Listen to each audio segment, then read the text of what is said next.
The air is heavy with silence broken only by the distant echo of drums and the chant of thousands of voices rising into the night sky. Imagine standing on the walls of Constantinople in May 1453, the last night before everything changed. You look across the horizon and see the endless fires of the Ottoman camp, tens of thousands of soldiers preparing to erase your world. This is not just a story about a battle.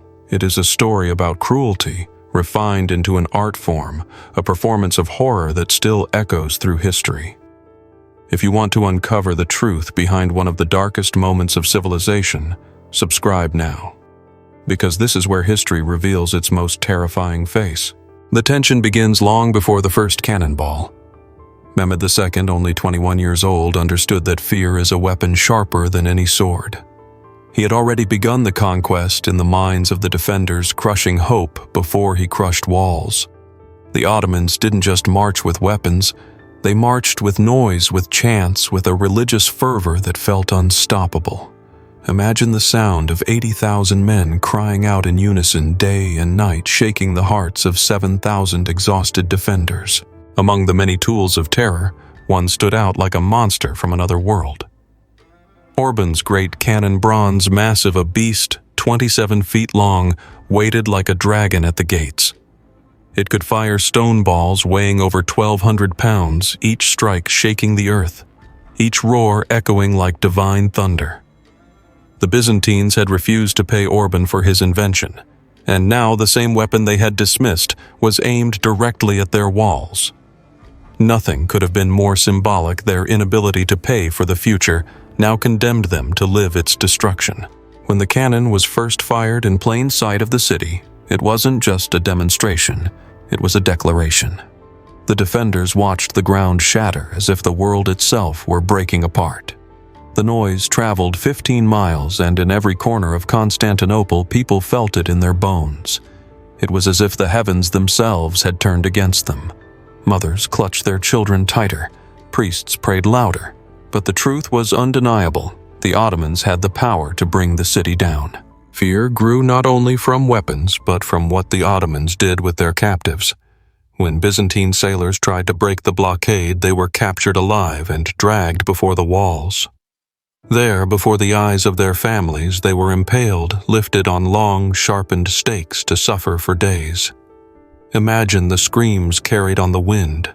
Imagine the horror of a mother watching her son's body writhe slowly toward death, powerless to help. This was cruelty with a purpose to remind everyone inside the city that resistance would not just fail, it would bring endless torment. The psychological warfare was relentless. While Constantinople starved the Ottomans roasted meat and baked bread within smelling distance of the walls, the aroma drifted into the city like a cruel taunt, a reminder that the besiegers dined while the besieged chewed on leather and scraps. Even the simplest act of eating became part of Mehmed's campaign. He knew that the scent of food could break men faster than hunger itself. As dawn broke on May 29, 1453, the long wait ended. The final assault began with the roar of cannons, the crash of steel, and the thunder of countless feet rushing toward the ancient Theodosian walls. The attack was not chaotic. It was orchestrated as if cruelty had been rehearsed. Mehmed divided the assault into 3 acts, each designed for maximum effect, to destroy defenders, to sort the survivors, and to desecrate the sacred. The first act was the slaughter of soldiers. Constantine XI, the last emperor of Byzantium, fought shoulder to shoulder with his men. He refused to flee, refused to abandon his people. His death became a mystery. No body was ever found, no grave ever marked. Some say his head was mounted on a spear by the Ottomans. Others believe he vanished in the chaos, swallowed by history. Whatever the truth, with him fell the last guardian of a 1,000-year empire. By mid-morning, the city's defenders were gone, and the second act began the human sorting. Ottoman soldiers corralled Constantinople's citizens into groups as if they were livestock. Young women and children were set aside for the slave markets. Men of fighting age were chained for labor or execution. The elderly, deemed useless, were killed where they stood. This wasn't random violence. It was methodical, a bureaucratic nightmare where lives were reduced to categories and fates were sealed with chilling efficiency. Children, some as young as 8, were branded with hot irons to mark their new owners. The sound of flesh sizzling the cries of the innocent, it turned the city into a living hell. Families were torn apart in minutes, mothers screaming as children were dragged from their arms, husbands and wives pulled in opposite directions. The Ottomans had turned cruelty into an industry efficient and precise. For the people of Constantinople, it was not just the loss of a city, but the erasure of their very humanity.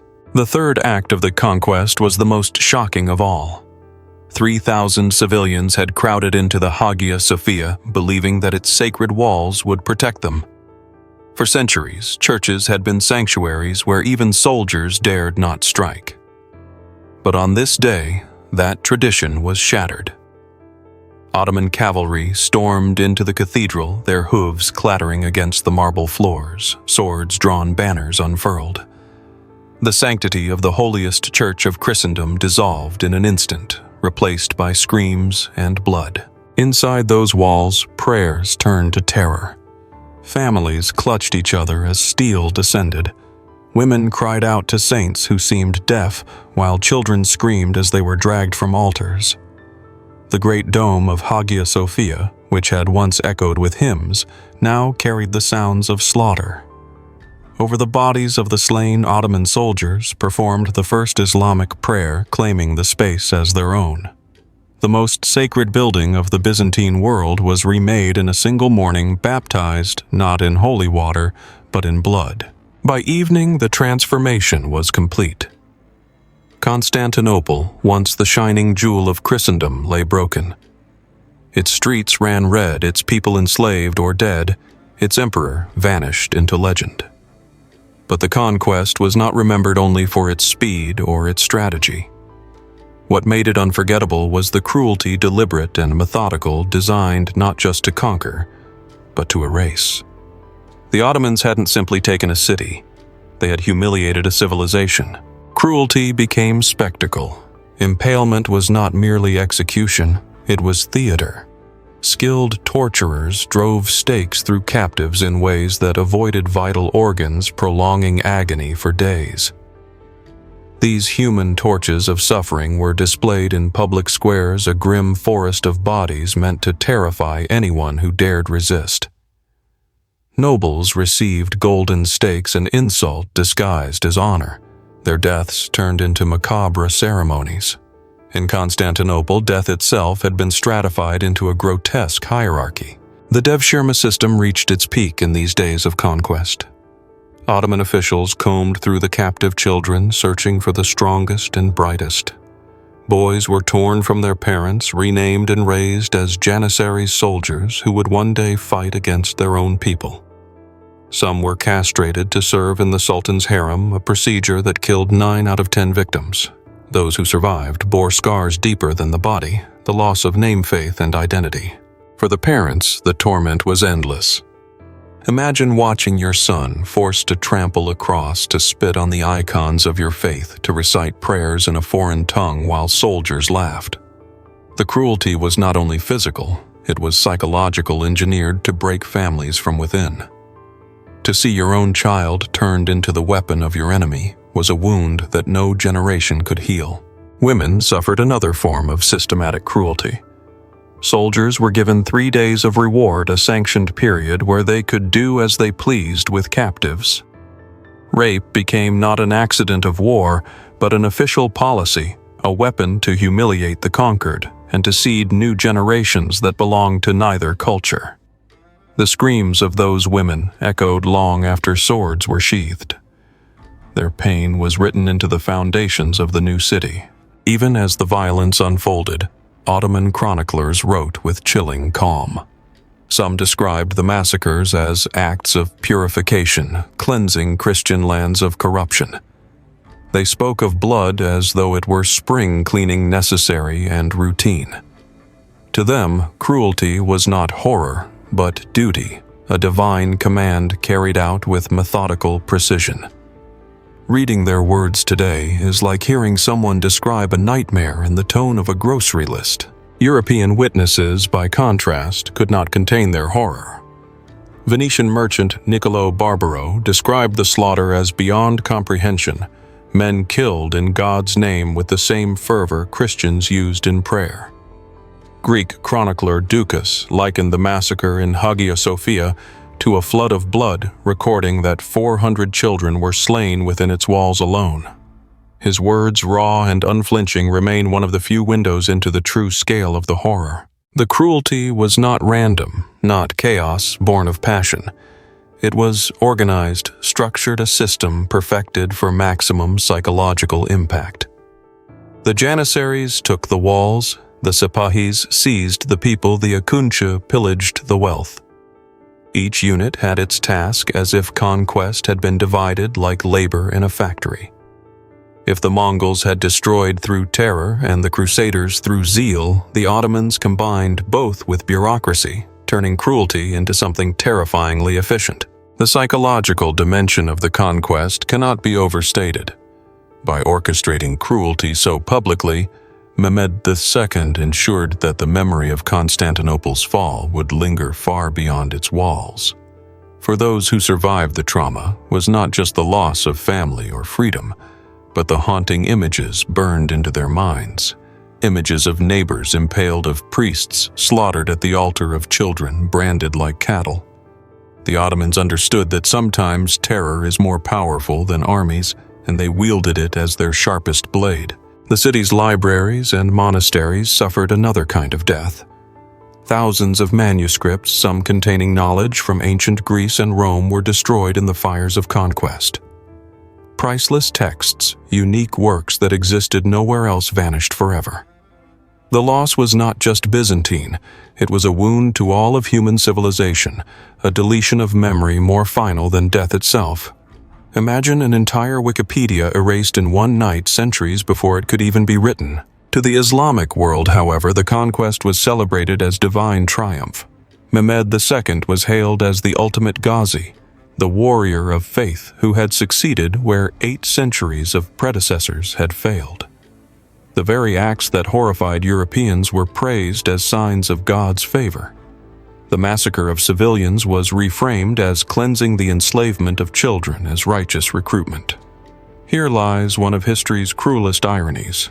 The same event remembered as apocalypse by one culture was celebrated as glory by another. The Ottomans did not invent cruelty, but they perfected its performance. Impalements, rapes, forced conversions, and cultural erasure were not spontaneous outbursts. They were policy carefully documented, repeated, and scaled across future conquests.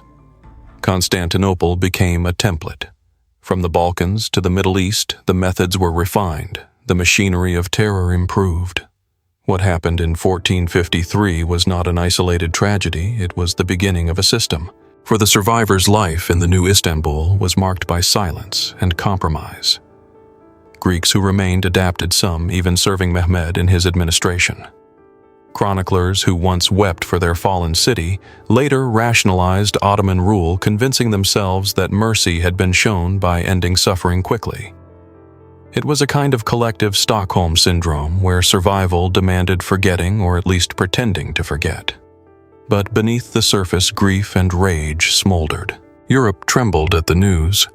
The fall of Constantinople was not just the end of an empire, it was the collapse of a barrier that had shielded Christendom for centuries. Panic spread from Rome to Venice. The Pope declared that the gates of hell had opened in the east, while Italian city-states poured fortunes into new fortifications. Soldiers and kings whispered of abandoning Christianity itself rather than risk facing the same fate. Terror had done its work. Resistance seemed futile. Even military strategy shifted.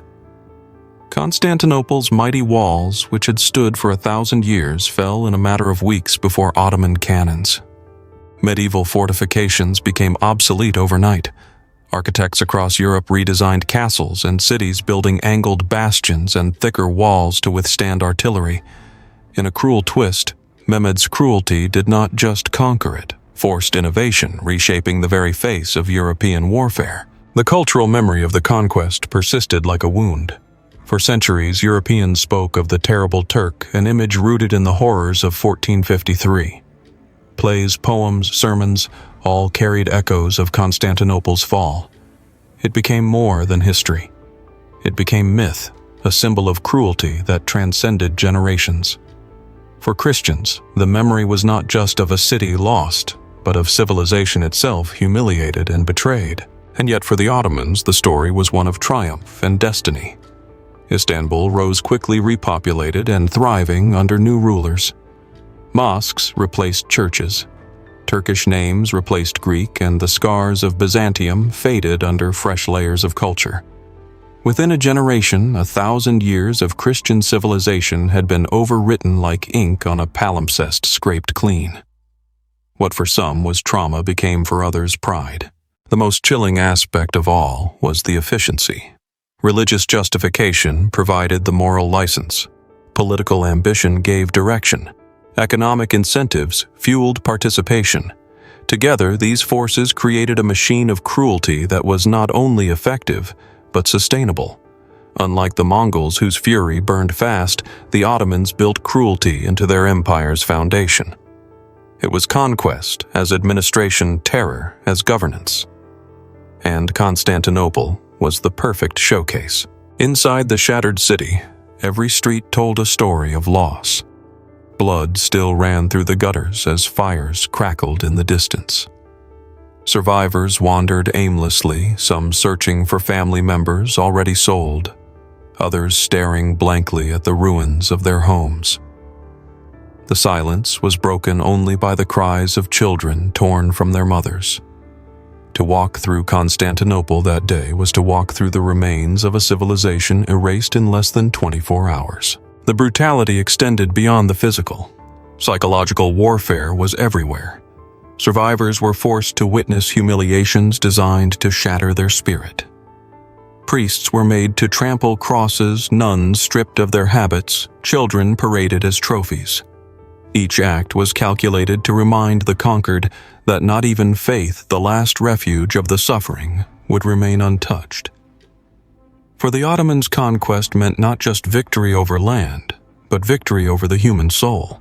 Those who were not killed or enslaved found themselves trapped in a city that no longer belonged to them. Greeks who had once walked proudly through the Hagia Sophia now entered in fear, knowing it had been remade as a mosque. The very air felt different, thick with the weight of transformation. To breathe in Istanbul was to breathe in submission, each inhalation a reminder that the old world was gone. The Ottomans rewarded their soldiers with plunder, and for 3 days, Istanbul became a carnival of violence. Soldiers bargained over women in the streets as if they were commodities, dragged icons from churches to smash them before jeering crowds, and looted treasures accumulated over centuries. These 3 days were not simply chaos. They were sanctioned, deliberate, a reward for holy war. And when they ended, the city was unrecognizable. Among the most terrifying sights was the forest of impaled bodies outside the walls. Merchants, sailors, nobles, all displayed in grotesque poses, dying slowly under the sun. The golden stakes used for Byzantine aristocrats shimmered like mockery in the daylight. Travelers arriving from afar saw this first, a warning, a grotesque billboard that declared, "This is what awaits those who resist the Sultan." The devshirme process began immediately after.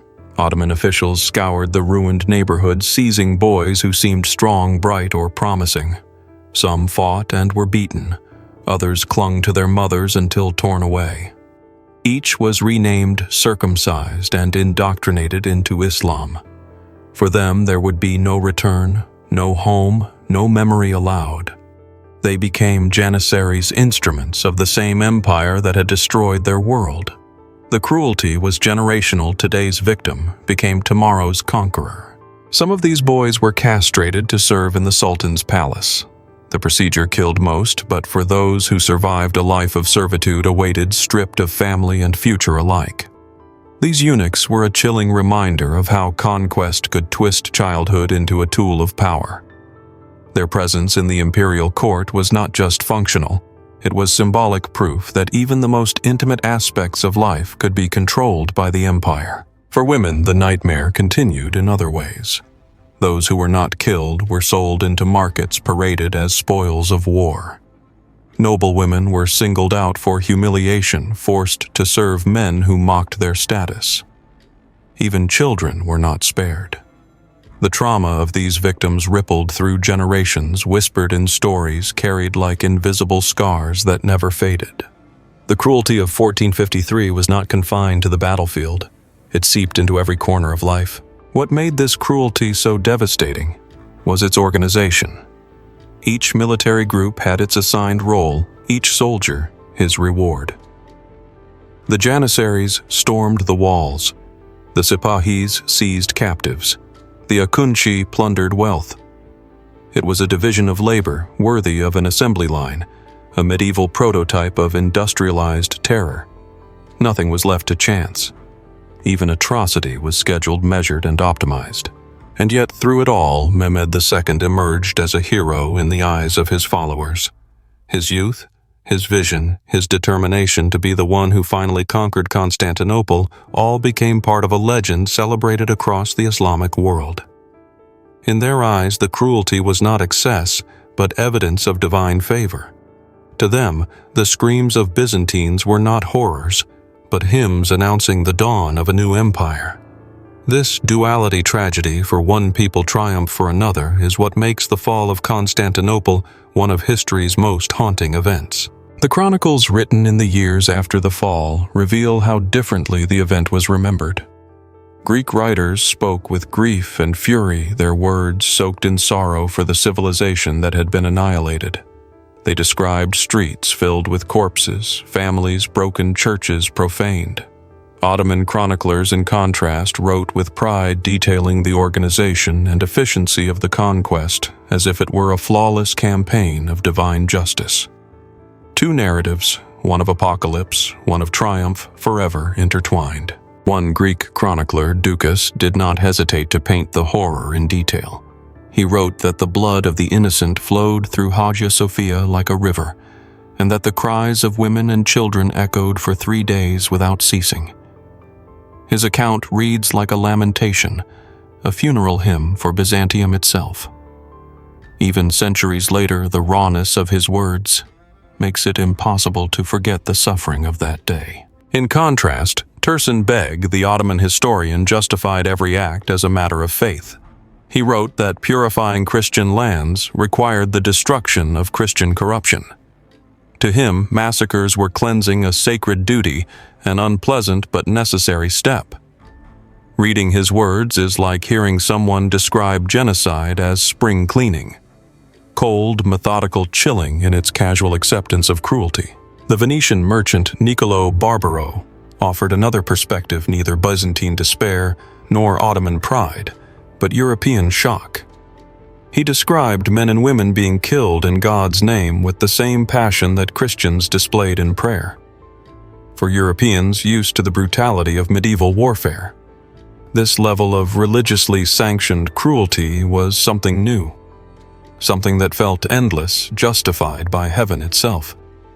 Barbaro's words reveal the bewilderment of outsiders staring into organized fanaticism. Among the most heartbreaking stories were those of survivors forced to serve the very empire that had destroyed them. Some Greeks took positions in Mehmed's administration, rationalizing their compliance as survival. One named Critoboulos even praised the Sultan's mercy, claiming that suffering had been shortened by decisive conquest. It was a twisted logic, a coping mechanism for a man trying to reconcile his loyalty to his people with his new reality. His writings embody the tragedy of collaboration under tyranny. The cruelty of Constantinople was not unique to that city alone. It became a model for Ottoman expansion across Europe and the Middle East. Each new conquest carried echoes of 1453 impalements, enslavement, forced conversion, cultural erasure. The terror perfected in Constantinople was replicated again and again, turning cruelty into an enduring feature of imperial growth. What made the Ottoman system different from other empires was its combination of faith strategy and economics. Religious zeal provided the moral justification, political calculation gave it structure, and the slave economy fueled it with profit. Each element reinforced the others, creating a machine that could operate for centuries. The cruelty of 1453 was not just an accident of war, it was a blueprint for domination. When compared to other atrocities of the medieval world, the fall of Constantinople stands apart. The Mongols had destroyed Baghdad with greater numbers killed, but their violence lacked religious fervor.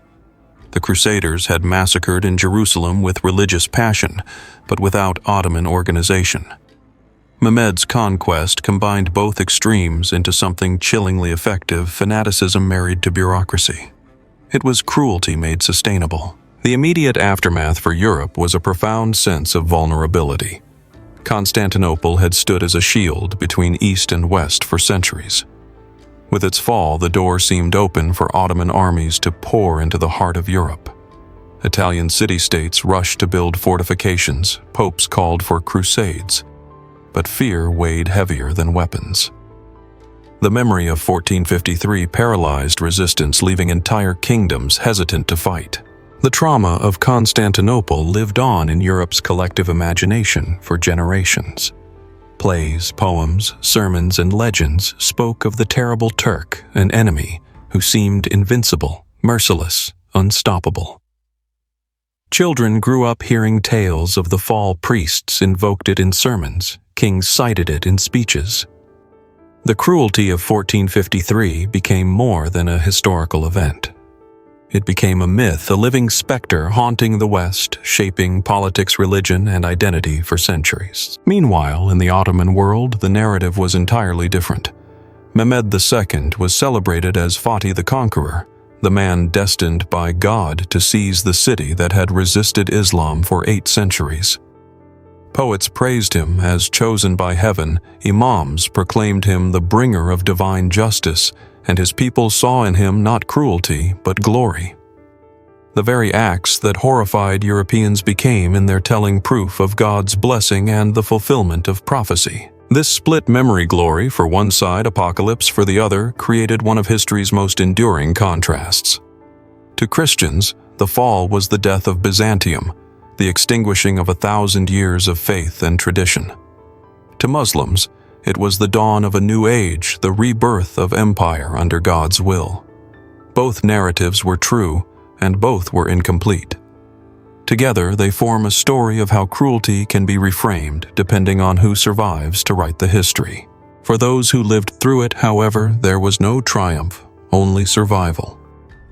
Families torn apart in the slave markets, children carried away to foreign lands, priests humiliated, noblewomen reduced to spoils of war. Their stories rarely appear in grand chronicles, but in whispered tales passed down through generations. These quiet testimonies, though scattered and fragile, preserve the human cost of 1453 better than any official record. The transformation of Constantinople into Istanbul was swift and deliberate. Churches became mosques. Greek names were replaced by Turkish and Byzantine art, and symbols were stripped away. Within a single generation, almost all visible traces of Byzantium were erased. It was as if the Ottomans were determined not only to rule the city, but to rewrite its memory to make it seem as if Byzantium had never existed at all. This speed of cultural erasure was astonishing. It took the Ottomans less time to overwrite a millennium of Byzantine identity than it takes to renovate a palace. And yet beneath the surface, memories lingered. Greek families who remained whispered old prayers in secret, kept fragments of icons hidden in their homes, and clung to songs that carried the voices of a lost empire. Even in silence, resistance endured. The fall of Constantinople also reshaped the balance of power far beyond the city itself. European rulers who had long quarreled suddenly saw a common enemy rising in the east. New alliances formed, old rivalries softened, but fear overshadowed every decision. For the first time, Europe truly felt that it might be surrounded, that an empire built on cruelty and efficiency might consume them all. The psychological warfare of the Ottomans extended long after the cannons fell silent. Rumors of impalements of forests of dying men, of children branded and converted, spread across Europe like wildfire. These tales grew with each retelling, blending fact and terror into legend. Whether exaggerated or not, their impact was the same. The Ottomans seemed invincible, their cruelty unmatched, their reach unstoppable. And yet within this darkness there were lessons. The fall forced Europe to modernize, to rethink fortifications, to improve armies, to adapt to the age of gunpowder. In a twisted way, Ottoman cruelty became the catalyst for European innovation. Without 1453, perhaps the Renaissance would not have accelerated as it did, fueled by the desperation to survive in a changed world. Cruelty had birthed progress, though at a cost too high to measure. For the Ottomans, Constantinople was not just a prize, it was a symbol. Taking the city meant more than territory. It meant legitimacy, prestige, the proof that their empire was unstoppable. It was propaganda written in stone and blood. Every future conquest would look back to 1453 as the moment when divine favor was proven beyond doubt. Mehmed became more than a sultan. He became a legend. And yet, beneath the grandeur and triumph, one truth remains. The cruelty of the conquest was not a byproduct of war. It was the war. Every impalement, every rape, every forced conversion, every manuscript burned was part of a larger system. It was not madness, it was method. The Ottomans showed the world that cruelty could be organized, refined, and weaponized as effectively as any cannon. That is why the fall of Constantinople still chills us centuries later. As the years passed, the memory of the fall did not fade. It deepened. Survivors told their children of the screams in Hagia Sophia, of the smell of smoke and blood, of the sight of friends dangling from stakes outside the walls. These memories became part of their identity, scars carried in silence, warnings whispered from generation to generation. History was no longer in books alone. It lived in the grief of the people. Some chroniclers tried to make sense of what had happened, seeking patterns in the chaos. They wrote that Constantinople's fall was not only the result of Ottoman power, but also Byzantine weakness, corruption, division, and complacency. They warned that empires do not die in a single day, but in 1,000 small betrayals, long before the final sword is drawn. In their eyes, the cruelty of 1453 was not just external, it was also the punishment for internal decay. For Europe, the city's fall was like a trumpet blast. The papal court declared that the gates of hell had opened, and sermons across the continent spoke of divine wrath and imminent danger. Some argued that the fall was a sign of the end times, that Christendom itself was under judgment. Whether through fear or faith, Constantinople became more than a lost city. It became a symbol of everything fragile in human civilization. In the centuries that followed, Constantinople's fall echoed through art, literature, and memory. Painters depicted the last emperor fighting to the death. Poets wept over the burning of manuscripts, and preachers thundered against the terrible Turk. Even in lands that had never seen the city, people spoke of it as if its walls had once shielded their own homes.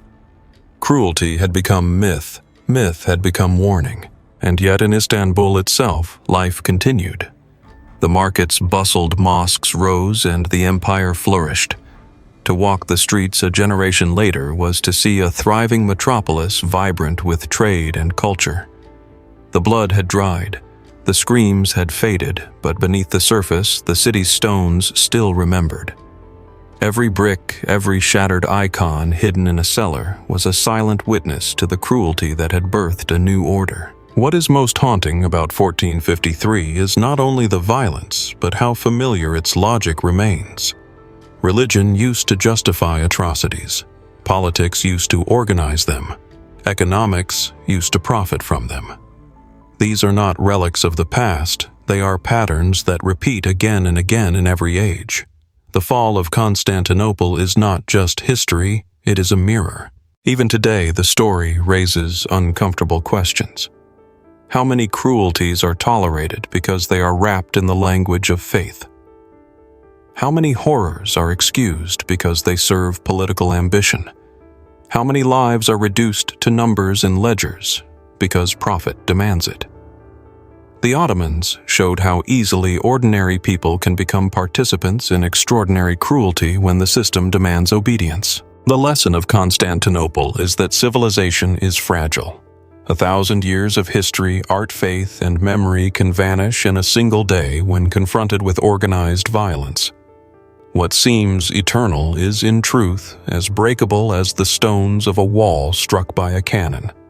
That is why the story still matters, not because it belongs to the past, but because it warns of the future. When we remember the fall, we are not only recalling the Ottomans or the Byzantines.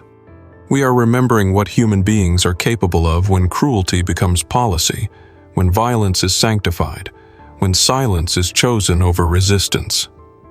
Constantinople's agony is the agony of all civilizations that collapse not from natural disaster, but from human choice.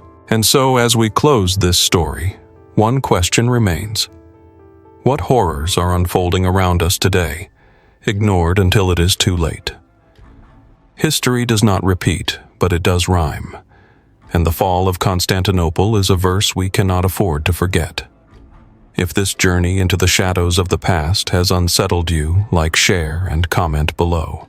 And don't forget to subscribe because the darkest chapters of history are the ones we must never stop uncovering together.